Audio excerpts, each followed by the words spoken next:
Thank you very much, Betty. I'm at Iten town, Elgeyo Marakwet County.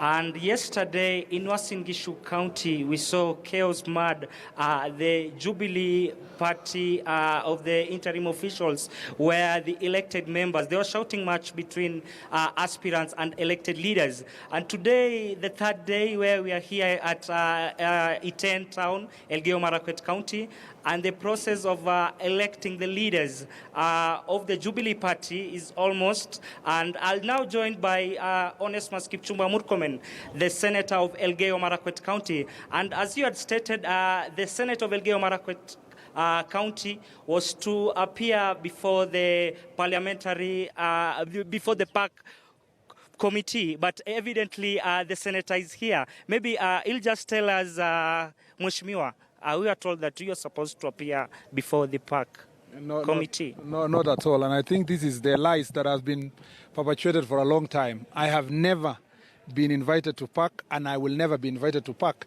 because nobody mentioned me in any adverse manner. So it's only you media houses have been making erroneous reports. What the firm of SMS advocates was invited to shed light on handling of certain clients, and that is something different from Murkomen. Yeah. But the story which has been running around all over is about Murkomen and interest. And I think Mr. Sigei is appearing before Park today. I have made my position clear. The chairman of Park wrote to me a letter this week saying that I should not talk about that committee publicly. I want to reiterate that I will talk about that committee publicly because they have been doing a very shoddy job. They have been pursuing politics. Their member, John Buddy, has castigated and abused me on TV several times. And I cannot sit and watch a committee that is already maligning my name, not interested at all in truth. They know very well that before that committee, my name never appeared there. But they keep on, running this story and creating an impression in public that my name in any way was mentioned in that investigations. And as I said, I am in politics. I am a political leader. I am a Kenyan citizen. I have an opinion, and I am thinking that committee is now pursuing cover-up. That committee is no longer interested in getting the truth. They are running after side shows.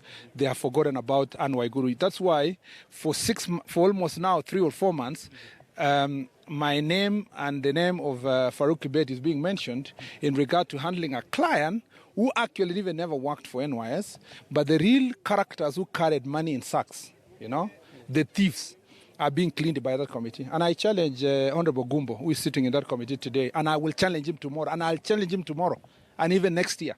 I want to challenge them that if they don't bring the verdict that Kenyans are waiting for people who carried public resources and stole them, we are not going to accept any other verdict. So, as you can see, I am in Iten, pursuing national issues and county issues.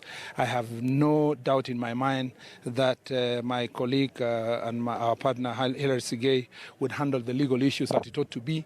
But that committee must not confuse my position as a politician of Jubilee and try to pursue Jubilee politics at the expense of getting to the truth. And really, the crux of the matter is that this country is going to the dogs because committees like the Parliamentary Accounts Committee, EACC, and other institutions that have been given the mandate by the people of Kenya to carry out investigations on those who steal public resources are actually been taken captive by political forces with sectarian interest without the interest of really unearthing the truth. Okay. Yeah. Before, Mheshimiwa, we join this matter of the election process that we are just about to kick off here at Iten town.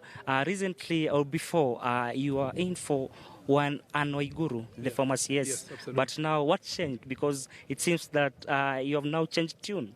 Not at all. I've never. I have been consistent. When the saga of NYS came to public, I remember very clearly, and you can quote the record on TV, having said that we don't want to be a nation of mob justice. We want to be a nation that pursues the truth, and we want to be a nation that actually deals with culprits when you have evidence on the table. At that point in time, there were only mentioning of names, Waiguru this. But once now the evidence that had been put on the table, and I have said this and I say it again, as a lawyer, I don't know about what DPP is going to do, but for me as a lawyer, there is minimum evidence and reasons and questions that are on the table that are enough for this country to question Ms. Anne Waiguru. And really, it's laughable that the most responsible culprit is busy running around saying that he wants to go and manage public resources at the expense of answering questions that are related to corruption. We have challenged them, and Mr. Sige is appearing before that committee today to tell them, listen, you have said that we acted for a company called Out of the Box. Fantastic. We acted for that company. That company never worked for NYS. We bought property on behalf of the client. The property was worth 15 million. Why would you then want to continue asking this question and not asking where the money went? Why? What is this obsession with diverting attention from the stealing of the public resources so that it is becoming juicy, or as Americans or other people would say in a loose talk, that is becoming sexy to mention my name? You know, at the expense of actually dealing with the issues that are supposed to be loss of public resources. Okay. Number two, we challenge the Parliamentary Accounts Committee. They are saying that we want to publish all accounts of people or companies that are mentioned by NY Guru, in spite of the fact that we are handling other clients. For example, you remember last week, in the transactions that we printed the ones that we paid 15 million, but because you print in a bank a long transaction, there was a payment to Honorable Kindiki, there was other payments. Can you imagine that standard newspapers were already publishing that Kindiki was paid NYS money? Can you imagine what will happen to all our clients since 2013 if we were to provide the clients we deal with as a law firm?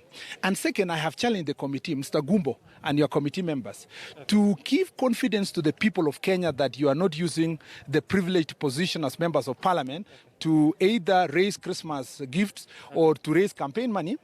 Publish all your accounts for all committee members.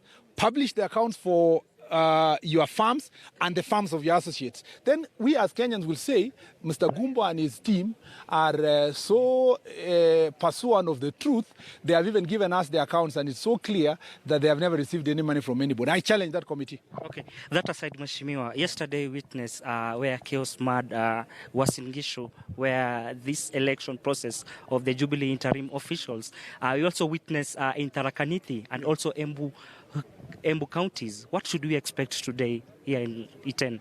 I think the point is this. I think most of our aspirants and leaders and whatever misunderstood the role of party officials. You know, how do you fight for a party official? I mean, a person who is coming to volunteer to put structures for the county so that you gain what? You know, people who have never read our constitution, they've never read our rules and regulations. It's very clear from Jubilee perspective. Every aspirant, every leader who is in Jubilee should be interested in getting persons who are competent, hardworking, and non-partisan, who are willing to just run the campaigns and volunteer. In fact, this job is going to be a lot about volunteering. And I don't expect, and I really hope, and I've told my colleagues here, I don't expect anyone to fight for party officials. And I do not expect myself to care who will be the party official, except caring for the best interest of the party. But to say this person does not support me, this one supports me, it adds absolute no value. I ran for elections in the last 2013. I know where votes are. They are among these citizens of this county. They're the ones who are going to evaluate leaders. We are going to vote. We have insisted as Jubilee that we will use IBC to do nominations, which means it will be devoid of control of a few people. And by the way, it will not be a cure for Jubilee. It will never be a cure for Jubilee to have party officials or to have some small kangaroo entity to carry out nomination.